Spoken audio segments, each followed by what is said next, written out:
In a shocking turn of events, I'm not ill in this favourites video. I'm feeling good. I've got a lot of things to get through, so let's jump right in with my March favourites. First of all, not books. Oh my god, what's happening? My haircut!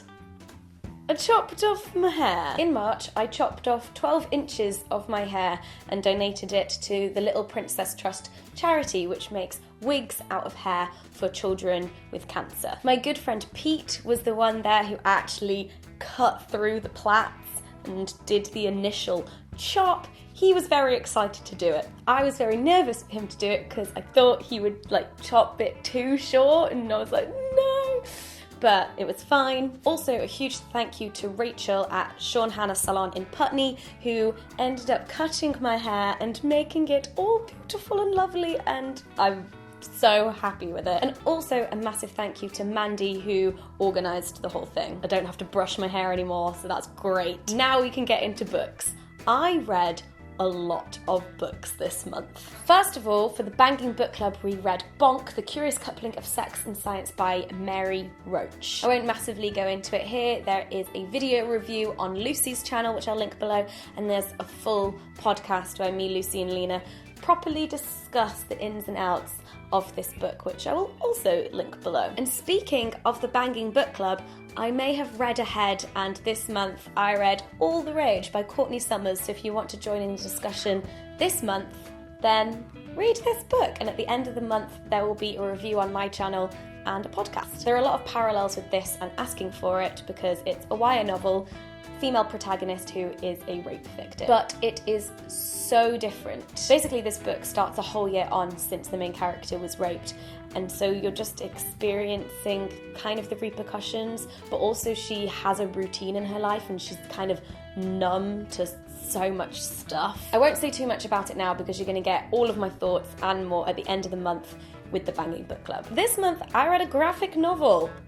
What? That's new for me. Take It as a Compliment by Maria Stoyan. This book takes a lot of people's real life stories about sexual harassment and puts them in graphic novel comic form. The illustrations in it are really beautiful, and it was a really quick read. It is very just because there are so many situations in this book that either I've experienced or I know a friend has experienced, or I'm reading it and I'm thinking, that's so horrible, yet so normalised. Really good and a really interesting and beautiful way to communicate something that's really important. I also read some funny books. The Life-Changing Magic of Not Giving a Fuck. How to Stop Spending Time You Don't Have, Doing Things You Don't Want with People You Don't Like by Sarah Knight. This book is so funny. It's like a satirical parody of a self-help book, but actually genuinely helped me. It's not about not giving a fuck about anything. It's about splitting things into categories of things that you enjoy and things that annoy,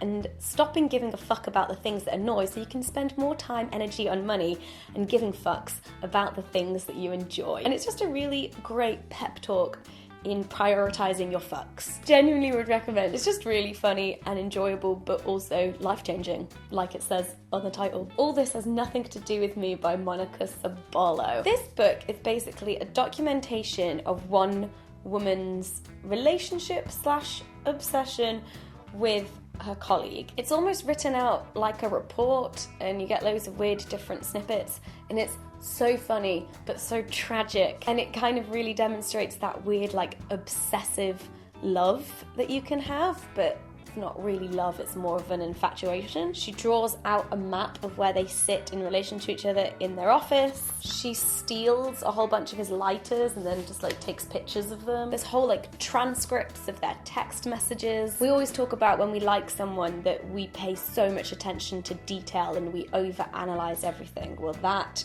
is what this is, but to the extreme, and also hilarious. Okay, that's all of the books. Now onto TV. Guess what came back this month? Girls and Broad City.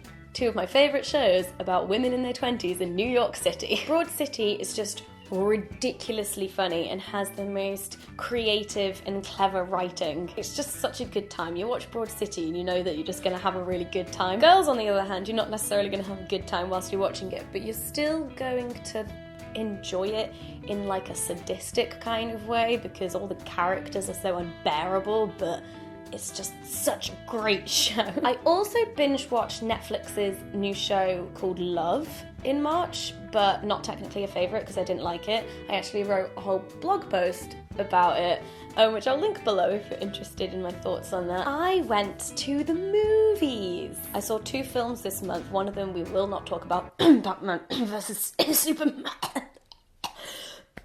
Oh Jesus, I actually started coughing. The other one, however, massive favourite. I can't stop thinking about it. Zootropolis.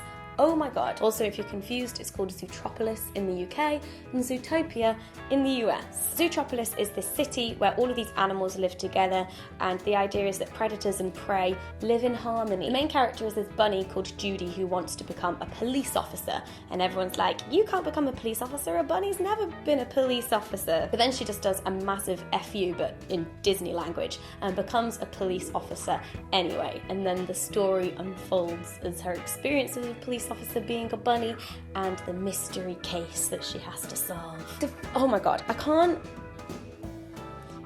express how clever this film is. Obviously it's for children, but the underlying messages of it were so political. It was about stereotypes, it was about race, it was about fear-mongering. It was so clever, and to me it reflects so clearly what is happening in our world right now with regards to race and anti-Muslim sentiment. And it's a Disney film and it's for children and it's giving kids the tools and the language in order to have these conversations. Also, the other main character in it is this fox called Nick, and he is so hot. I don't know if any of you guys watched the cartoon version of Robin Hood. Robin Hood is a fox, a sexy fox. Don't know what it is about cartoon sexy foxes, but I clearly have a thing for them. Then I found out that he was voiced by Jason Bateman, who I have a massive crush on already. So, whew.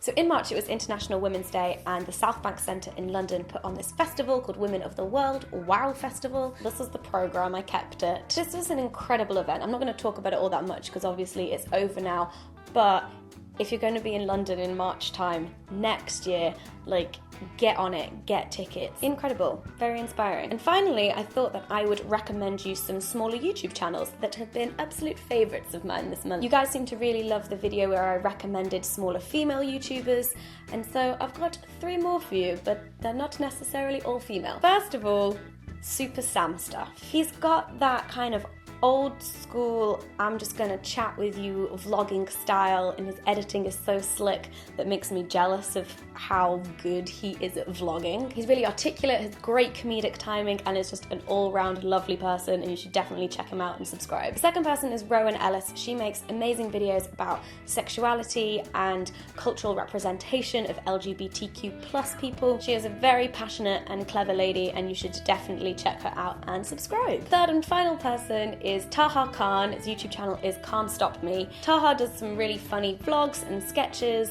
I think the first video of his I saw was one talking about calling people out. It was a perfect balance of educational, informative, but also lighthearted and funny. So yeah, definitely check him out and subscribe. Alright, that's it. Thank you guys so much for watching. Please give the video a thumbs up if you enjoyed it, and let me know in the comments things that you've been enjoying this month and if I should check anything out. Don't forget to subscribe because I make new videos every week, and I'll see you guys soon.